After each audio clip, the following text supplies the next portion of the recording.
This podcast is part of the Democracy Group.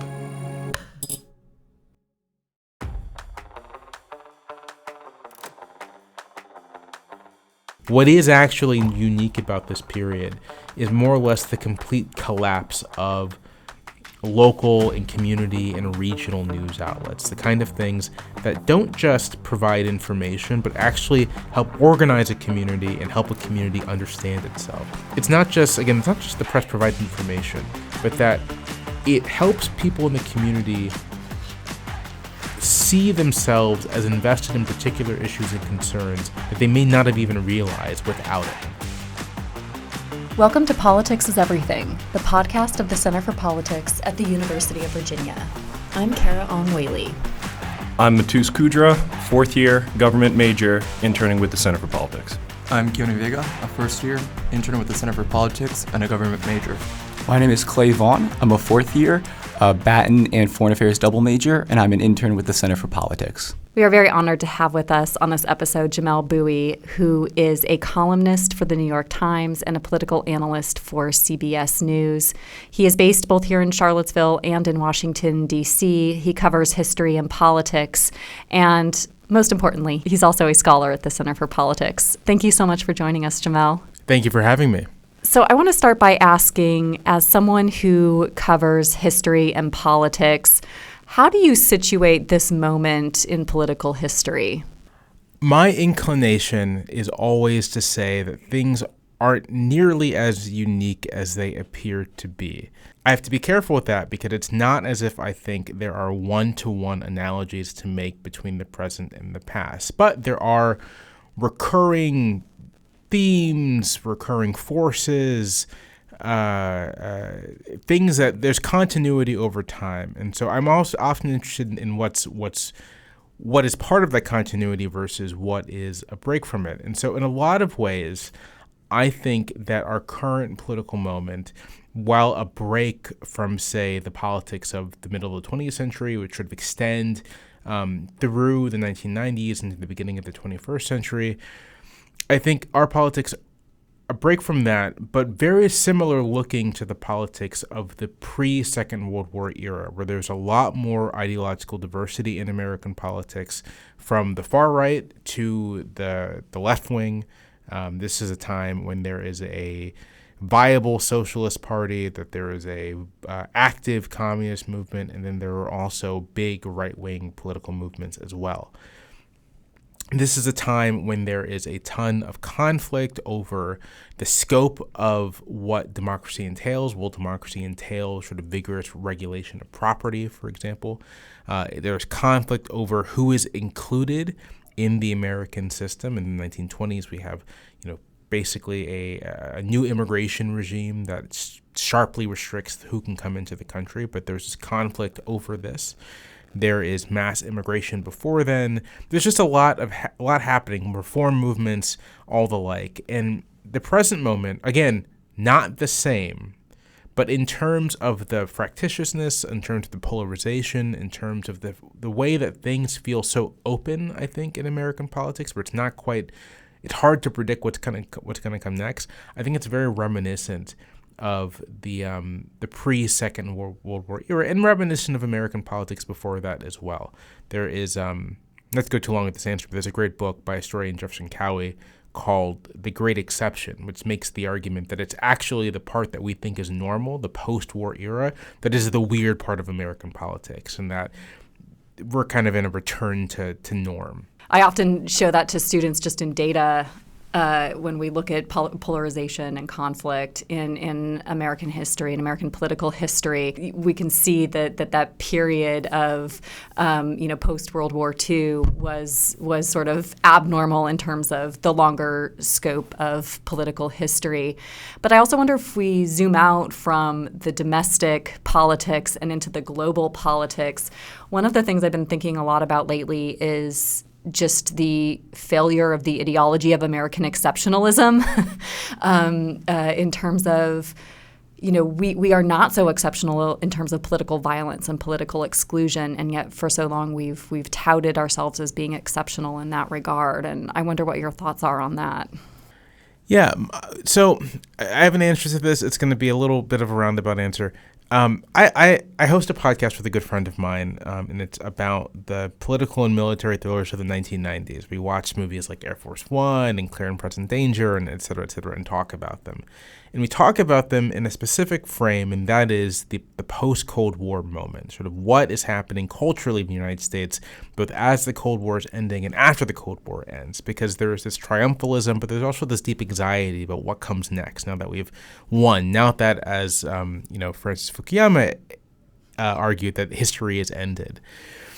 And I think that the kind of exceptionalism that you're talking about is so much a product of the Cold War, is so much a product of the way the Cold War put boundaries on American domestic politics, organized American domestic politics, and kind of created a context for it, right? That we are the last hope of freedom in the world, that we stand against Soviet communism and dictatorship and totalitarianism and so on and so forth, and that all these, the freedom of the American system, the prosperity of it, these are the things that make us exceptional, and we are exceptional in the world.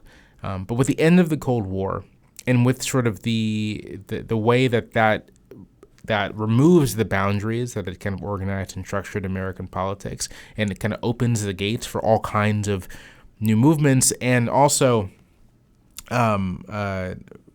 demonstrates American vulnerability in new ways to terrorism, foreign and domestic, et cetera, et cetera.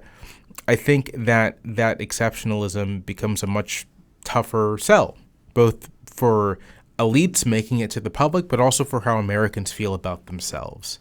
And so I think the past couple of years, where we've seen the rise of authoritarian movements, at home and abroad, the way we've seen economic dislocation kind of really affect politics at home and abroad, I think all these things are reinforcing an idea that really kind of has taken steam in the years since the Cold War, which is that we are not actually, history didn't end. And I know that's not what Fukuyama literally meant, but, for the sake of the rhetoric here, history didn't end. And we are not immune to the problems that face other countries. And there's actually things we can learn from those experiences in terms of understanding what is happening here. We're approaching the 60th anniversary of the 24th Amendment to the U.S. Constitution, which abolished the poll tax in federal elections. What are the barriers to voting and political power that persist for minority and marginalized groups, and what can be done to address those barriers? To reframe your question a little bit, I'd say that there are barriers that exist to voting that affect most Americans. They may most acutely affect more marginalized Americans, but I think it's generally true for everyone. Our system of voter registration, for example, in which you have to proactively go to a registrar in most states and say, I want to vote, is a barrier. In many states, systems of strict voter identification, where you have to have certain state-issued IDs, that itself is a barrier. There are a lot of Americans who, for a variety of reasons, do not have those IDs or may not even really need them. This is more my sort of own personal hobby horse. But I think that not just felon disenfranchisement, which still exists in the country, but the fact that convicts themselves are disenfranchised while serving in prison should be thought of as a meaningful barrier to voting, especially since in many states, reapportionment is done with prisoners as part of a district's total, right? And so if there's the county jail here, all those people are in the county. If we lived in a place where there is a state jail, the inmates at that jail would be counted for population purposes and how much representation we get, even if those people cannot vote. And that just strikes me as basically wrong. That either you don't count them and they can't vote, makes sense, or you count them and they can. But I think alleviating barriers to voting is mainly just a matter of kind of using data and processes we already have in government and kind of just making these things automatic. Automatic voter registration, automatic reenfranchisement for former felons, moves to sort of like make voting an easier thing to do overall. We had a big experiment with mail-in balloting in 2020, and for all the conspiracy theories that came out of that, like the conclusion was that it was pretty smooth and pretty straightforward and was very effective. So mail-in balloting with ample opportunities for returning ballots, long voting periods, national voting holidays, that kind of thing, I think would work. The last point I'll make, so you preface your question by noting that the 24th Amendment was passed 60 years ago. And one of my little obsessions is how weird it's been in American politics that we haven't had a constitutional amendment basically in over half a century, which is very unusual. Like, we used to be not churning on amendments, but at a pretty regular interval, the United States would amend its constitution to address current conditions. And I have this mostly unsubstantiated theory that so much of the stasis in the American system, I mean, there are lots of things you can point to in terms of stasis and dysfunction, polarization, partisanship, blah, blah, blah.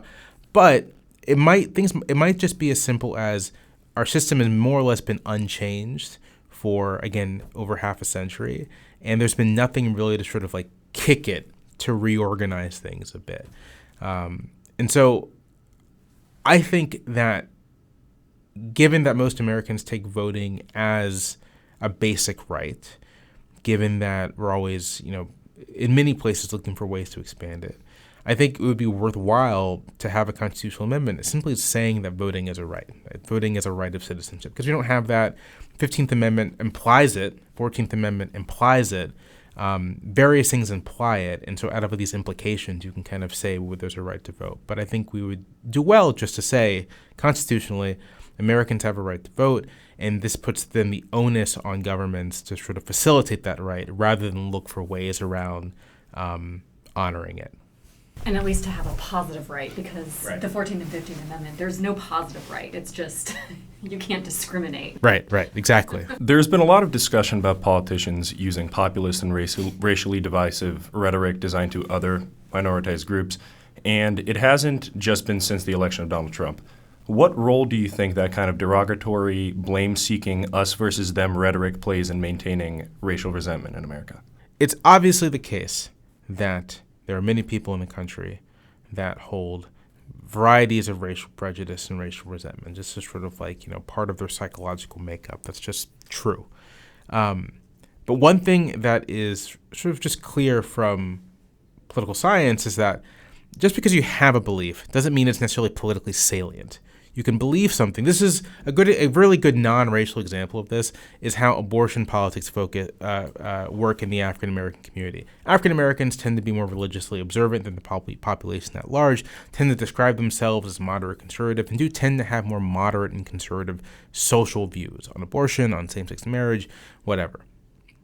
But politicians who have tried to appeal to black voters on the basis of socially conservative views about abortion, for example, have often found themselves, not getting what they want, not winning the votes. And one explanation for that is that while many black Americans hold these views, they're not especially salient for their voting. What's salient are other concerns about racial equality, concerns about anti-discrimination, concerns about maintaining group cohesion by supporting the party that the community is traditionally supported. All these things count for so much more. And so even if you can say, hey, listen, I'm against abortion, you're against abortion, you should vote for me, abortion doesn't rise to the level of a voting issue for most black Americans. And there are times, quite recently, when racial resentment wasn't the most salient thing for a lot of voters. My favorite story from the 2008 election, and you guys are all undergrads and stuff, so now I feel like so old, because I was an undergrad during the 2008 election. Anyway, one of my favorite stories from that election is of a canvasser for Obama in like Ohio or something, or Pennsylvania, in the Pennsyltucky part of Pennsylvania, knocking on doors and coming to this home, and it's older, white lady, and the canvasser's like, so who are you going to support? And she says, I'm going to vote for the, insert racial slur. And it's so funny to me, right? Because it's like she's going to vote for Obama, but she's, referring to him as a really ugly racial slur.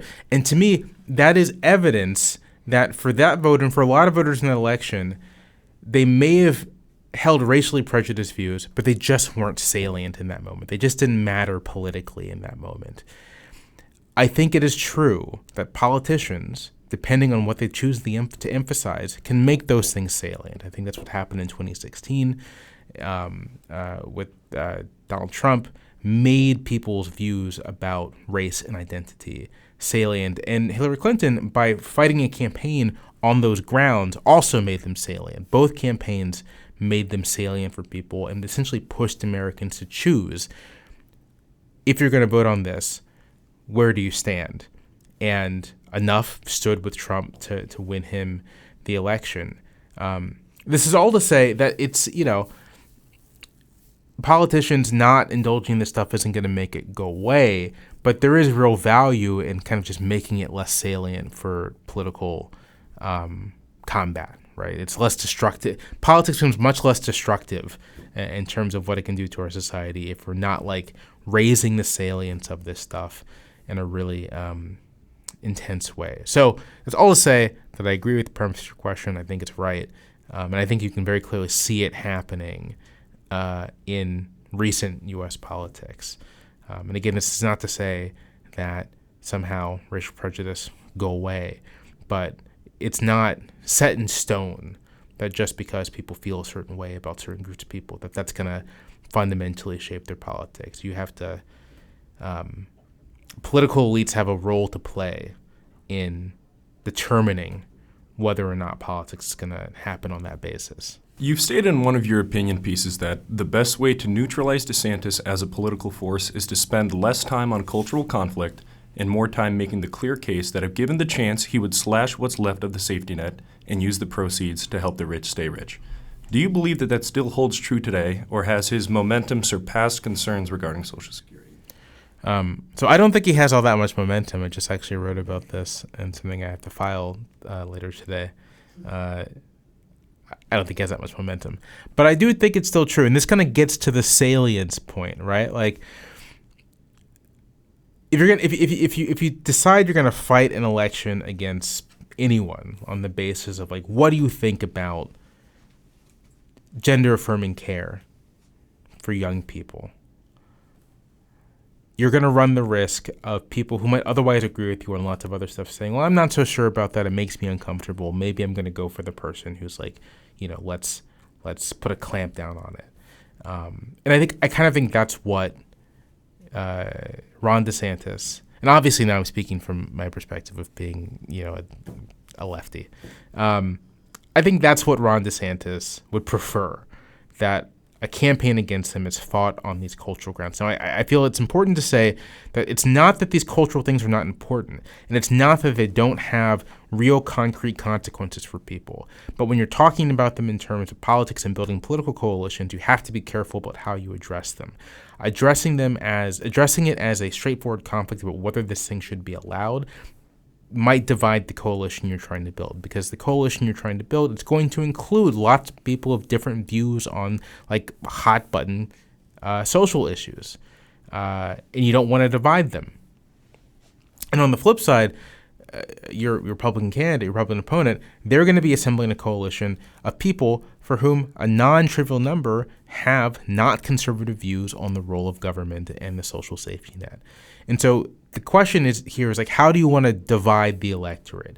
Do you want to divide it along the cultural dimension, which can cut into your own coalition, or do you want to divide it along dimensions of, political economy, the role of the government, the role of the state? And I think that is a much more fruitful ground for Democrats, liberals, whomever, to fight an election. And I don't necessarily think it means you have to abandon vulnerable people to the winds. I think you can make claims in their defense by framing it in this context, saying, listen, we have to treat people with dignity. We have to treat people decently. We have to make sure people are safe and can get the health care that they need. And my opponent is against that, and he's against that for reasons that have more to do with dividing you than any kind of, particular interest in the issue itself. You kind of address it and you move on. I think that's perfectly feasible, and it's probably the right way to go about these things. Because again, we kind of just witness what happens when you are really fighting specifically on the hot button cultural conflict. It doesn't necessarily work out. And that, just a real quick example of this, I think you can think of the whole like election, stop the steal stuff as like the flip side of this, right? Like all these candidates are like running on stop the steal, and a bunch of voters who might otherwise agree with them on the policy issue is like, well, this is insane, and I don't want my vote to affirm some maniac who thinks Trump actually won the election, so I'm going to vote for the Democrat. And I think you can actually see this in like in the final results, that you had Republicans voting for Democratic candidates, not necessarily because they say wanted a new child tax credit program, but because they just didn't want to be associated with Stop the Steal. So you mentioned Stop the Steal, and in the past few years, we have seen a dangerous flood of misinformation and fake news.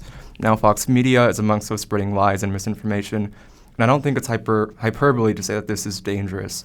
How do you see the future of American news and also the public trust in American news? I feel like I have a somewhat like heterodox opinion on this for being a journalist. A lot of journalists, when they think about this stuff, are like, yeah, fake news, disinformation, misinformation, all this is horrible and it's really harming democracy. And my view is like, is it really though? Because, and I say this because although the transmission of it is different in the 21st century, although kind of maybe you could say the scope of it is a little different, it is also true that there's never been a point in American history where a lot of Americans have not been imbibing insane things, right? That's just sort of like a standard thing happening in American politics and have been since the very beginning, starting during the Revolutionary War and continuing forward. There's always been misinformation and disinformation, all these things in American politics. They've always been a part of how Americans engage with the political world. It's never been the case that most Americans have sort of like an objective view of what's happening in the world and then make their political decisions based off of that. That is a fantasy. So if it's not, from my perspective, if it's not the disinformation or the fake news or whatever, like what's happening, and my own view is that what is actually unique about this period is more or less the complete collapse of local and community and regional news outlets, the kind of things that don't just provide information, but actually help organize a community and help a community understand itself. I wrote about this a couple weeks ago. I spoke about it at a thing. And the insight I got was from Tocqueville from Democracy in America, kind of like who throughout the book sort of makes note of the role of the press in American society. And one observation he makes is that it's not just the press provides information, but that it helps people in the community see themselves as invested in particular issues and concerns that they may not have even realized without it. In that, in doing that, it actually helps form publics. And it does this at a very local level. It does this, at each successive level.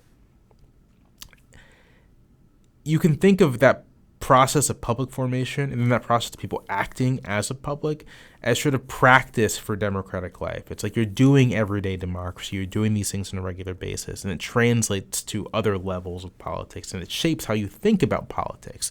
Maybe instead of thinking of politics as a contest between two sides, you think of politics as like primarily a thing about getting things done. I think the collapse of local and regional news, the collapse of the publics that formed around them, of the regular participation in local government, and you can see this, people who study this will point out that with the collapse of local news over the last couple of decades, there has been a noted change in how people participate politically. And I think that has like much more to do with the problems we're facing in this regard, in part because there's less of a concrete connection to what politics does. Politics is, for a lot of people, kind of like sports. And speaking as a big politics nerd, that can be fun sometimes. But at the end of the day, politics is actually about like collectively deciding how we're going to solve problems and how we're going to govern ourselves. And as that gets divorced from how people actually experience politics, I think it can have like really weird and perverse effects, which we're seeing now. So Marjorie Taylor Greene says it's time for Americans to consider a national divorce. Do fantasies like these have the potential to motivate conservative voters more than they scare away moderates? And what is the coded language in these kinds of calls for separation? Maybe it'll motivate conservative voters.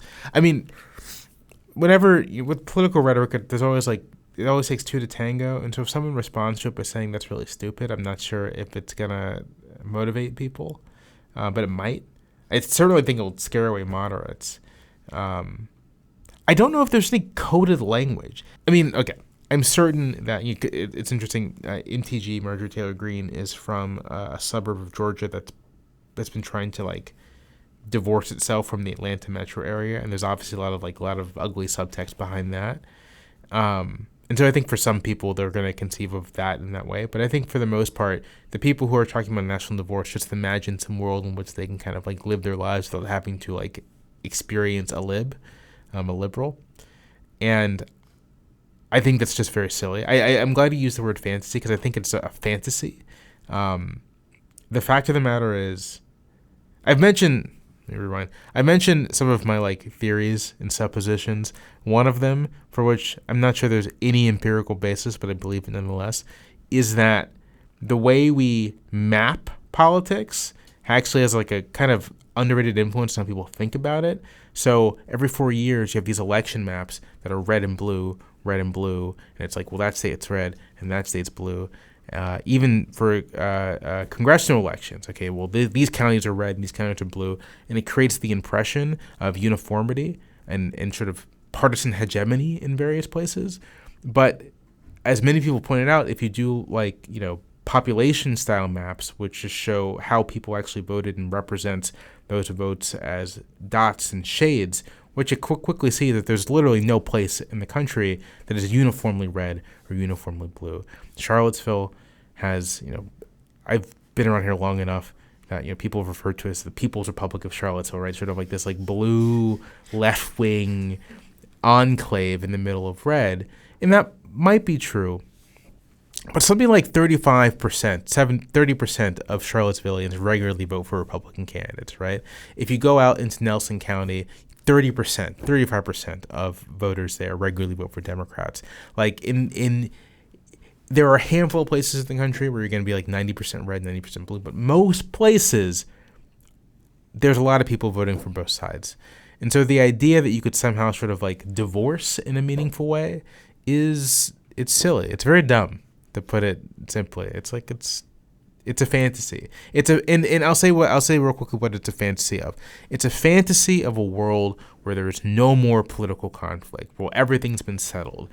One of the fantasies that many Americans have, not just people who want a national divorce, but I think people who are sort of why can't we be more centrist or more bipartisan and all these things, is a fantasy of maybe we can find some configuration where political conflict just isn't as much of a thing anymore.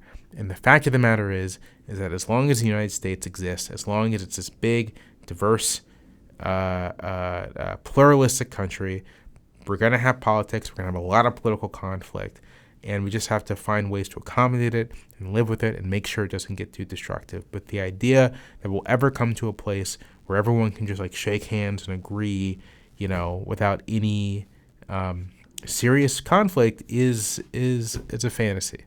And so I thought it was appropriate to end the last question by simply asking you, what would you do to improve politics and also to strengthen democracy? What would I do? So I'm kind of I have fiat power. I can just wave a magic wand. Yeah. I didn't used to think this. I used to be very much of a person who's it doesn't really matter how party systems organize. The main difference between a two-party system and a multi-party system is where are the coalitions being organized before the election or after the election. But I've actually come to be persuaded, in a funny way, by reading a lot of James Madison, that our two-party system creates a lot of perverse incentives. Chief among them, or it creates a lot of perverse dynamics, and chief among them is the idea that you can somehow just win a perpetual majority, that this is a thing that's possible. And so if you believe that you can do it, then whatever incentive exists for compromise, for taking half a loaf, not turning political combat up, like turning the heat up to 11 and seeing where that goes. Whatever incentive exists not to do that kind of disappears if you believe that, hey, maybe this is the election that we can just like win all the marbles. And also, just as we're seeing now, when there are only two parties, things can very easily just get polarized across multiple dimensions on a single line, which also makes the stakes of each election seem existential. And so maybe, one of the things we could do, at least to sort of reduce that dynamic, is find ways to shift to a multi-party system for the simple reason that if there are multiple parties, neither one ever having a chance to attain a majority operating in the political system, then that introduces a certain amount of uncertainty. You don't know, any given election, who knows who's going to actually be able to have the balance of power. And that, at the very least, may incentivize everyone to sort of like lower the temperature a bit. Not that the conflict's going to go away, but lower the temperature and also look for sort of like novel configurations of coalitions and such to get things done. I mentioned Madison because sort of like this is the Madisonian insight about factions, right? That like the whole point of the extended republic is that no one faction can become big enough to kind of dominate all the others. And I think that insight probably applies to party politics as well. And we're kind of at a point where the country might do well to find ways to incentivize the creation of multiple parties. Now, to do that, there's a lot of institutional changes you have to make. You have to make the House probably considerably larger than it is. You have to do something about the Electoral College, which is really something that kind of like structures the two-party system in an important way. You'd have to move to multiple member districts. You have to do a lot of stuff. Some form of approval voting, whether it's instant runoff or whatever. But it's something to think about. Jamelle Bouie, thank you so much for joining us. Thank you for having me. Hi, podcast listeners. Thank you so much for tuning into this episode of Politics is Everything. Editing and production was done by me, Kara Ong Whaley. Our theme song is Let's Boogie by Chris Faze. You can learn more about the Center for Politics and its work to strengthen democracy on our website at centerforpolitics.org. You can also engage with us on Twitter at Center4Politics. Until next time,